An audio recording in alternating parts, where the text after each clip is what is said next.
Siang hari menjelang sore, seperti biasa, Santriah Pondok Ima Sorga diperintahkan untuk berwirausaha. Itu karena Pak Haji ingin mendidik bahwa perempuan pun bisa bekerja. Dan yang terpenting untuk melatih memanage uang. Karena pada hakikatnya, perempuan harus bisa mengatur uang dengan bagus saat menjadi seorang istri kelak. Sedangkan para santri ditekankan untuk bisa bergotong royong membangun rumah atau bangunan lainnya. Ini bisa dijadikan pelatihan tanggung jawab di masa depan jika sudah berumah tangga. Pak Haji memiliki satu toko sembako yang tempatnya tak jauh dari rumahnya. Ia melatih santriahnya untuk mengelola toko tersebut. Perharinya akan ada 3 santriah yang menjaga di sana. Siang ini sesuai jadwal, Hadijah, Oci, dan Cut bertugas untuk menjaga toko. Mereka membagikan tugas. Hadijah bagian mengarahkan pembeli dan bersiap jika ada yang ingin bertanya tempat dan harga padanya. Karena ukuran toko yang cukup luas, Oci mengelola dan menghitung pendapatan dan pengeluaran. Karena memang dia cukup pandai di pelajaran matematika. Dan Cut bertugas untuk memeriksa keutuhan dan tanggal kadaluarsa setiap barang. "Teh, harga ini berapa ya?" tanya salah satu gadis jangkung pada Khadijah. Khadijah menoleh pelan. Tatapannya dingin, membuat gadis di depannya sedikit bergidik. "Kamu haid?"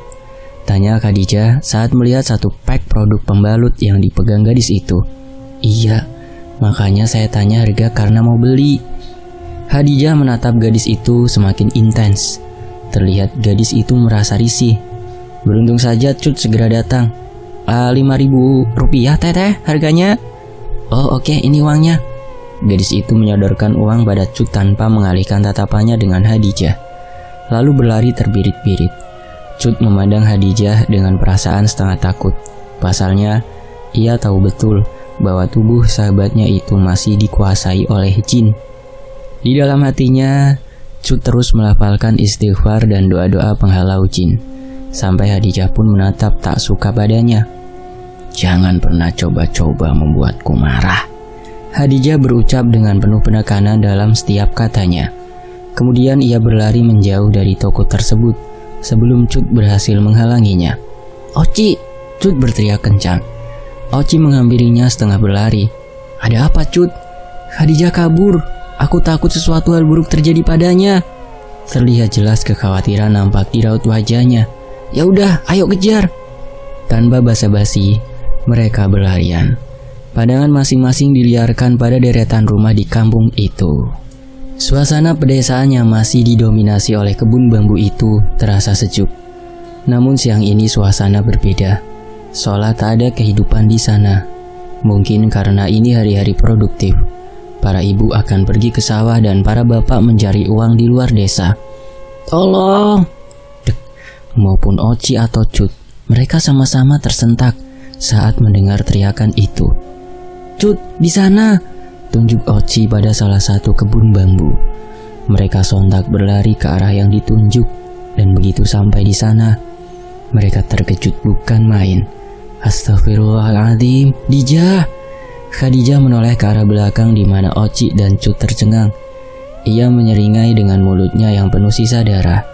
Di depan Khadijah ada gadis pembeli pembalut di toko tadi. Ia terkapar dengan mata terpejam. Oci dan Cut menghampiri gadis itu dan merengkuh tubuhnya. Satu hal lagi yang membuat mereka tercengang adalah dihujam fakta bahwa gadis itu sudah tak bernafas. Plak! Oci menampar pipi Khadijah. "Sadar Dijah, istighfar." "Darah haidnya segar."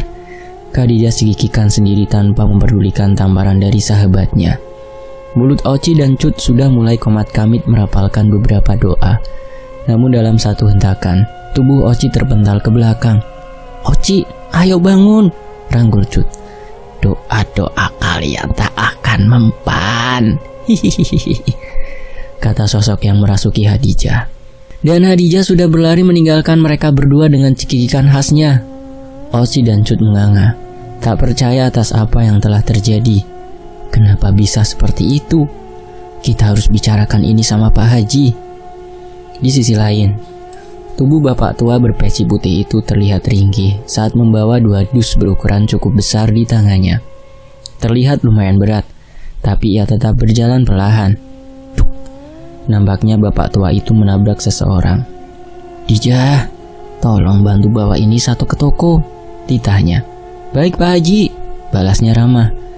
Pak Haji menyimpan dahulu 2 dus itu karena merasa berat, lalu membawanya lagi. Begitupun dengan Khadijah.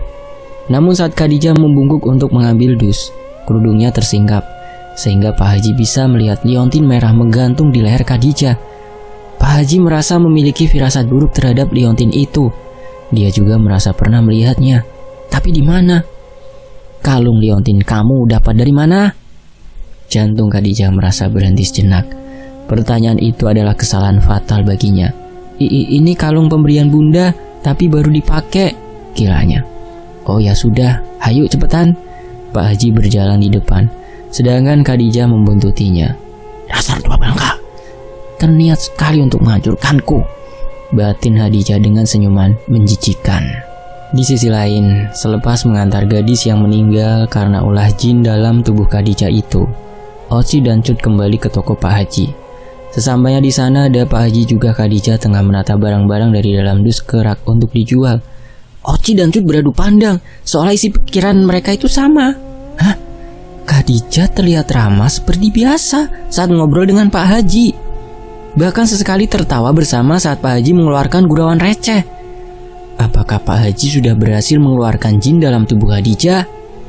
Oci, Cut, kesini, bantuin beresin barang-barang," Pak Haji menyapa dengan ramah. Oci dan Cut melangkah bersamaan secara perlahan. "Oci sama Cut teh habis dari mana? Kok toko ditinggal? Aku kan sudah izin sama kalian buat jagain. Aku mau bawa buku dulu ke Kobong," ujarnya begitu manis.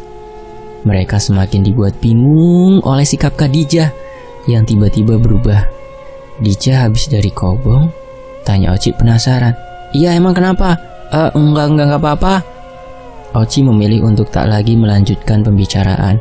Padahal ada banyak pertanyaan di dalam pikirannya yang menimbulkan rasa pusing. Ia berbaur dengan Pak Haji dan Khadijah untuk membantu menata barang. "Cut, kamu kenapa?" Sontak Oci merasa khawatir saat kembali Cut muntah-muntah cairan.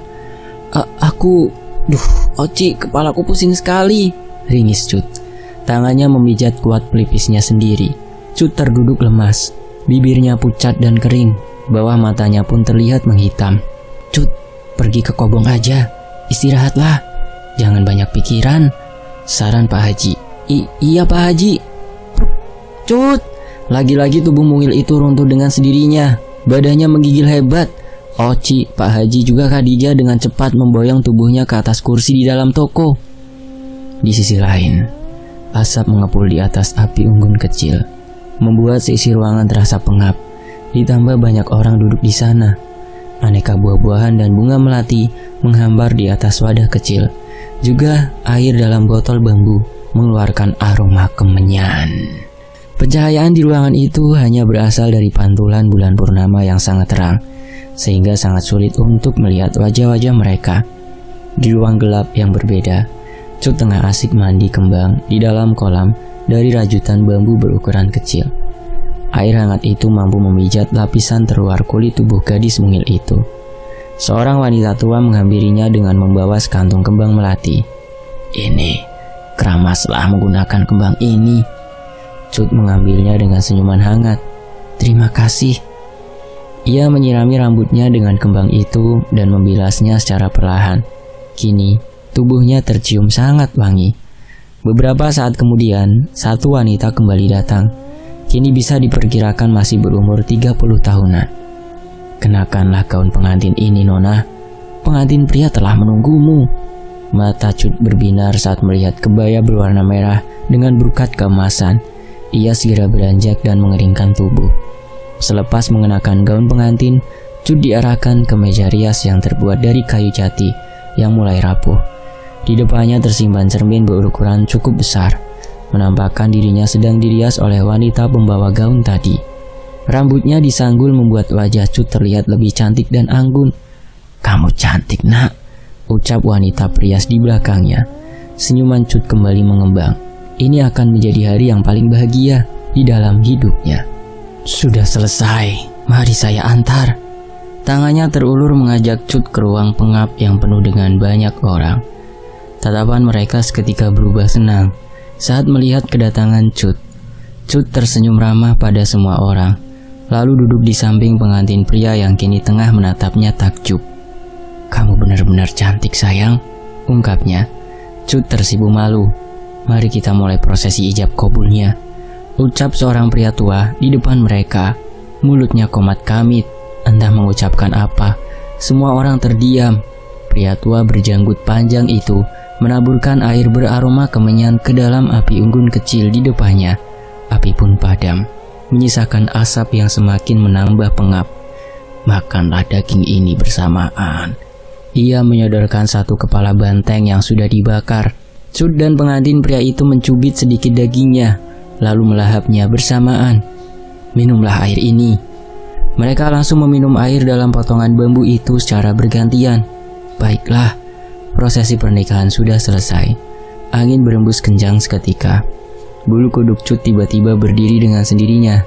Namun, ia tak memperdulikan hal itu dan langsung mencium punggung tangan pria yang telah berhasil menikah dengannya.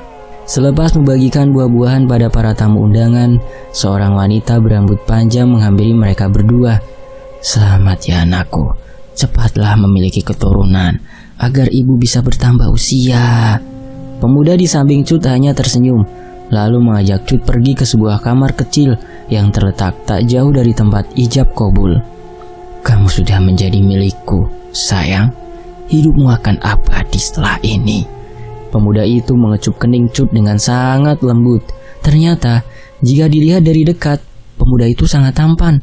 Mata elangnya menatap Cut penuh kasih sayang. Kulitnya bersih dan lembut. "Terima kasih," ucap Cut lembut dengan senyuman kembali mengembang. "Mari jadikan malam ini tak terlupakan bersamaku." Pemuda itu mengikis jarak dengan Cut. Sorot matanya menggelap karena syahwat. Cut terpejam saat satu tangan mengusap lembut punggungnya. Nafas mereka beradu, memburu, dan terdengar semakin menggairahkan. Pasangan pengantin baru itu telah berhasil membuat malam ini membahagiakan dan tak terlupakan. Cut terbangun di hari yang masih terlalu pagi. Sebelah tangan yang dirasa berbulu lebat itu berhasil menghancurkan kenyamanannya. Ia menepis tangan itu berkali-kali dengan mata yang masih terpejam. Kulitnya seolah digelitik membuatnya geli, karena tangan itu tak mau menjauh darinya. Cut terpaksa membuka mata.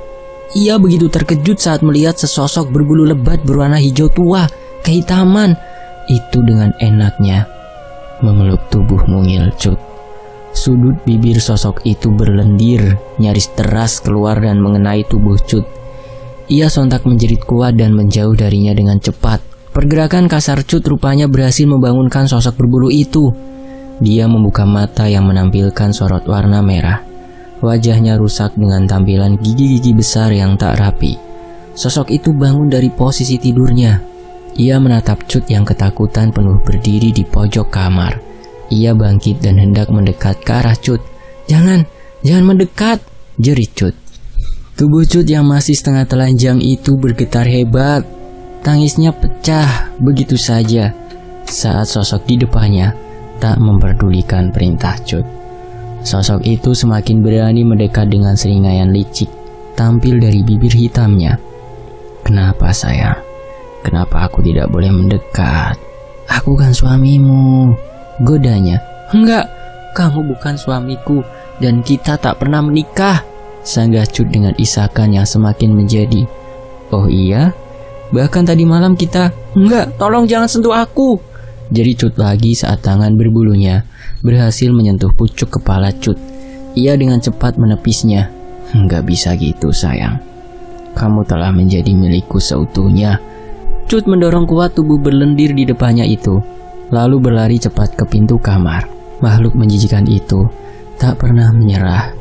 Dia berlari begitu cepat sehingga kedua tangannya berhasil mengunci tubuh mungil Cut dari belakang. "Kamu gak pernah bisa lagi menghindar dariku sayang." "Lepasin!" Cut berusaha kuat melepaskan dirinya. Cut dapat merasakan puncak kepalanya basah karena lendir yang keluar dari mulut sosok itu. Cut tak mampu lagi melawannya. Tubuh sosok itu begitu besar dan kuat dan sangat berbanding terbalik dengan tubuh Cut. Tangisan Cut kembali terdengar, lebih kencang dan pilu. Ia teringat teman-temannya di pondok.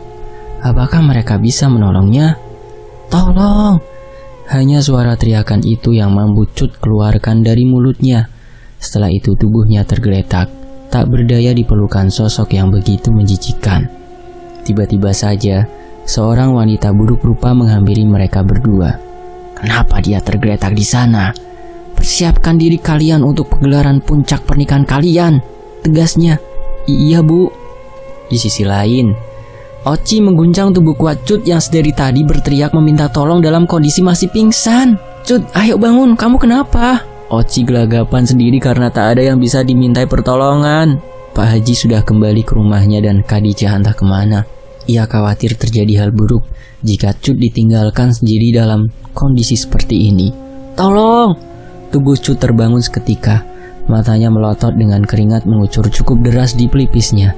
Ia sudah sadar dan langsung memeluk Oci di sampingnya. Oci, syukurlah kamu ada. Lirihnya dalam dekapan Oci. Alhamdulillah kamu sudah sadar Cut. Kamu gak apa-apa kan? Ranggul Oci. Aku mimpi buruk Ci. Aku takut. Cut kembali memeluk erat tubuh Oci. Sudah. Kamu tenangin diri dulu ya. Sekarang kan aku ada. Oci menangguk wajah Cut yang gemetar, lalu memberikan senyuman untuk menenangkan. Iya Ci. Ya sudah, aku buatkan teh hangat dulu ya, biar kamu lebih ngerasa tenang. Oci berlalu menuju dapur di belakang toko. Cut melihat tubuhnya di pantulan cermin. Apakah tadi hanya sebuah mimpi? Kenapa terasa sangat nyata? Di sisi lain, Khadijah tengah sibuk memasak untuk makan malam para santriah. Karena memang sudah menjadi jadwalnya. Ia terlihat lihai saat memotong beberapa sayuran seperti kembang kol, wortel, dan sawi. Juga sangat cepat saat mengulek bumbu dapur. Tangannya memang sudah sangat mahir dalam memasak sayur, tapi tidak saat menggoreng ikan. Sembari menunggu air mendidih, ia membereskan dapur yang kotor dan terlihat acak-acakan. Kemudian mencuci piring dan perkakas dapur yang sudah digunakannya. Ting! Tiba-tiba sebuah cahaya mampu menyilaukan mata Khadijah. Itu keluar dari balik kerudung yang dikenakan Khadijah. Ia membuka bagian depan kerudung dan melihat liontin yang dikenakannya bersinar.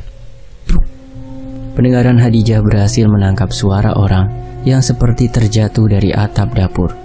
Ia berlari ke arahnya. Sontak matanya kembali membulat saat melihat sesuatu di sana. Kakak, main yuk. Kesadaran Khadijah kembali lenyap.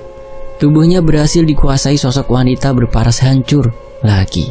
Matanya melotot, lalu seringayan jahat terlintas di bibirnya. Ia mengambil sebilah pisau dapur yang tengah dicucinya, lalu bergegas pergi ke dalam rumah Pak Haji dan Umi. Pintu tak dikunci. Khadijah melenggang masuk dengan mudah. Setiap ruangan sudah didatanginya, namun seseorang yang dicari masih belum nampak di depan matanya. Khadijah, cari apa? Tanya Umi saat menutup pintu kamar, hendak keluar rumah. Terlihat dari pakaiannya yang sudah rapi. Khadijah tak menyahut, bahkan tak meliriknya sama sekali.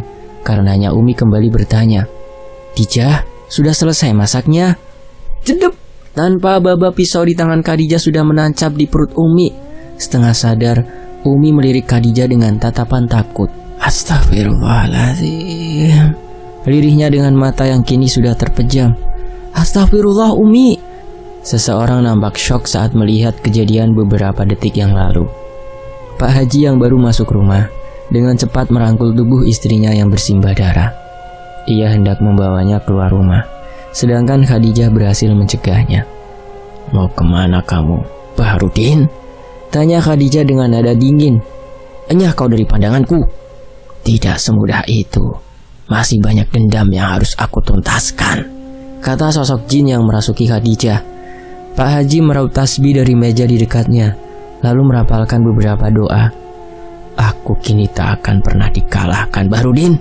Kalung ini sudah mampu menjagamu dari doa-doa tak berguna itu. Mata bapak tua berpeci putih itu terarahkan pada kalung berwarna merah. Ia sudah kembali ingat kalung apa yang digunakan oleh Khadijah. Tapi di mana dia menemukannya kembali? Apakah Khadijah sudah berbuat musyrik?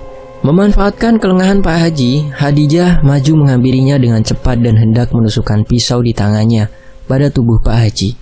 Namun satu tangan berhasil menahannya, jadi belakang. "Jangan lakukan itu, Ibu," titah gadis berambut semampai. "Silvi, jangan halangi Ibu lagi." Tuh, gadis itu memukul bahu kanan Khadijah sampai jatuh tersungkur di lantai. "Pak Haji, cepat bawa Umi ke rumah sakit." "Iya, terima kasih." Ternyata Silvi adalah sosok anak dari jin yang suka merasuki Khadijah. Di sisi lain, "Dijah, sadar, Dijah!" Dirih Oci sembari menepuk lembut pipi Khadijah. Gadis berkerudung hitam yang sedari tadi pingsan itu mulai terlihat mengerjapkan matanya. Terdengar erangan lemah saat ia mulai bangun. Punggungnya bersandar pada hulu ranjang dan mulai menyamankan posisinya. "Duh, pundakku kok sakit banget ya?"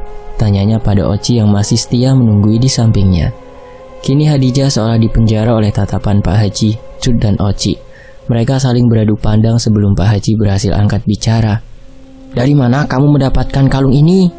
tanyanya sembari menunjukkan sebuah kalung liontin berwarna merah. Khadijah sedikit terperangah saat melihatnya. Kenapa kalung itu ada di Pak Haji?" "Jangan malah balik bertanya, jawab dulu," sergap Pak Haji dengan nada suara yang terdengar meninggi.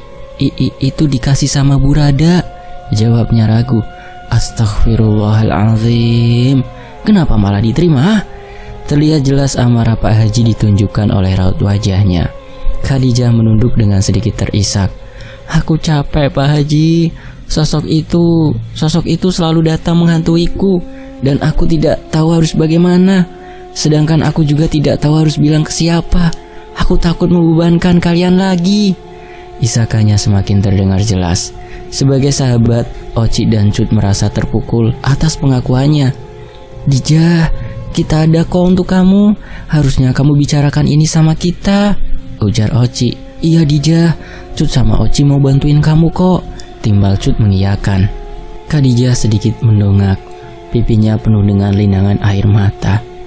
"Aku takut kalian terkena masalah lagi. Kemarin-kemarin aja Cut hampir dinikahi genderuwo. Pak Haji juga sudah banyak berkorban selama ini.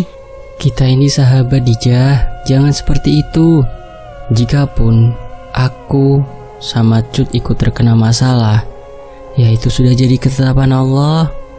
"Khadijah, apa yang kamu lakukan sudah termasuk perbuatan musyrik. Menyimpan jimat itu. Lebih percaya pada kalung liontin daripada Allah," tegas Pak Haji. Khadijah kembali menunduk dan tangisannya kembali pecah. Hatinya begitu teriris saat teringat akan dosanya ini. Maafkan aku Pak Haji." "Istighfar Khadijah, mintalah ampunan pada Allah. Jangan sampai melakukan hal ini lagi." Pak Haji berlalu keluar. Tersirat aura kekecewaan di wajahnya. Khadijah merasa sangat malu. Wajahnya ditutupi oleh telapak tangannya. Oci dan Cut merasa iba. Mereka memeluk tubuh Khadijah secara bersamaan. "Gak apa-apa Dijah, selagi kamu mau bertaubat dan bertekad untuk tak melakukan hal itu lagi, Allah pasti mengampunimu," ucap Oci hangat. "Jangan pernah merasa sendiri. Cut sama Oci kan selalu ada buat Dijah. Kalau ada masalah bicara aja sama kita, iya kan Ci?" ujar Cut yang langsung mendapat anggukan dari Oci. "Terima kasih dan maaf pernah meragukan keberadaan kalian." Sama-sama Dijah. Udah jangan melo-melo gini. Hati Cut itu lembut, gak kuat kalau lihat Dijah nangis. Cut melepas pelukan dan menangkup wajah Dijah. "Udah ya, Dijah jangan nangis terus," sambungnya sembari mengusap air mata di pipi Khadijah. "Iya, kita punya mimpi. Jangan hanya karena masalah seperti ini kita jadi menyerah." Oci ikut bangkit dengan semangat. Khadijah tersenyum penuh arti. Hatinya menghangat. Ia sangat bersyukur telah diberi sahabat yang begitu baik padanya. "Terima kasih ya, aku sayang kalian." Khadijah memeluk kembali dua tubuh sahabatnya itu. Secara tiba-tiba, membuat Oci dan Cut terlonjak. "Apaan sih Dijah? Geli tahu, main peluk-peluk aja." Cut memanyunkan mulutnya. sedangkan Oci dan Khadijah hanya tertawa bahagia. Tiba-tiba Khadijah teringat satu hal. Ya Allah, masakanku! Ia berlari terbirit-birit menuju dapur untuk mengecek masakannya. Namun kedua sahabatnya dari belakang menertawakan. Masakannya udah masuk perut kali, haha. Sontak Khadijah melihat ke arah jam dinding. Waktu telah menunjukkan pukul 20. Di sisi lain, Pak Haji berjalan lunglai ke belakang rumahnya sembari masih memegang kalung liontin terkutuk itu. Ia menggali tanah dengan canggul di tangannya. Tak perlu waktu lama, kalung yang dibungkus kain putih itu sudah terkubur di dalamnya. Sudah cukup kamu menyusahkan orang lain, gumamnya. Matanya menatap dalam gundukan tanah di depannya. Pikirannya seolah dipaksa untuk berputar pada masa lalu. Pria bertubuh jangkung dengan rambut yang mulai beruban itu terlihat sedang duduk dan membenarkan kacamatanya. Di depannya berdiri seorang pemuda dengan tegap. Matanya terfokus pada satu benda yang dipegang guru di depannya. Punten Abah, Abi diperintahkan ke sini untuk apa? Tanya pemuda itu dengan santun. Pria jangkung yang disebut Abah itu masih asik membersihkan benda di tangannya. Lihatlah, kalung liontin ini akan diwariskan kepadamu, jawabnya sembari menyodorkan kalung liontin berwarna merah yang kini sudah sangat bersih. Kenapa diwariskan padaku, Abah? Kenapa tidak pada santri yang lain? Abah mendongak agar bisa lebih dalam menatap santri di depannya. Silakan duduk dulu. Pemuda itu menghampiri kursi di samping Abah dan mendudukinya. Kemudian ia kembali fokus pada gurunya. Barudin, Abah sudah percaya. Kamu orang yang pasti bisa neruskan pondok ieu. Pemuda yang dipanggil Barudin itu ternganga. Maksud Abah kumaha? Senyuman lembut terbit di bibir Abah. Abah akan membangun pondok pesantren di daerah yang lumayan jauh dari sini. Kamu juga tahu kan, Abah hanya mempunyai satu anak perempuan dan dia sudah meninggal. Abah tidak memiliki siapapun lagi untuk membantu mengurus pondok selain kamu. Barudin tertegun atas penuturan Abah. Ada rasa senang karena sudah dipercaya oleh gurunya sendiri. Juga campur takut jika saja dia tidak bisa mengemban amanah. Aku takut tidak bisa amanah, Abah. Abah menyodorkan kalung liontin itu pada Barudin. Abah, percaya kamu bisa. Besok Abah akan pergi. Tolong jaga pondok ini dan kalung ini ya. Karena ini satu-satunya kenangan dari istri Abah. Istri Abah sudah meninggal beberapa pekan yang lalu karena sebuah insiden yang tak akan pernah dilupakan oleh siapapun yang melihatnya. Barudin pun menerima kalung itu. Muhun atuh bah. Akhirnya Barudin menjadi pimpinan pondok di usia 25 tahun. Ia adalah seorang pemimpin yang sangat bijaksana, juga mampu menjaga kalung liontin dengan menguburnya agar tidak ada yang dapat menemukannya. Kembali ke masa sekarang. Pak Haji, Umi sudah sadar lagi, teriak salah satu santriah yang menjaga istrinya. Alhamdulillah. Ia segera beranjak dan meninggalkan kenangan di masa lalu. Tapi kira-kira kenapa ya kalung liontin itu bisa sampai di tangan Burada dan memberikannya ke Khadijah ya? Ada yang bisa menebaknya? Nantikan aja ya di bagian berikutnya. Tetap di Fakta Sejarah. Saya pamit, wassalamualaikum warahmatullahi wabarakatuh.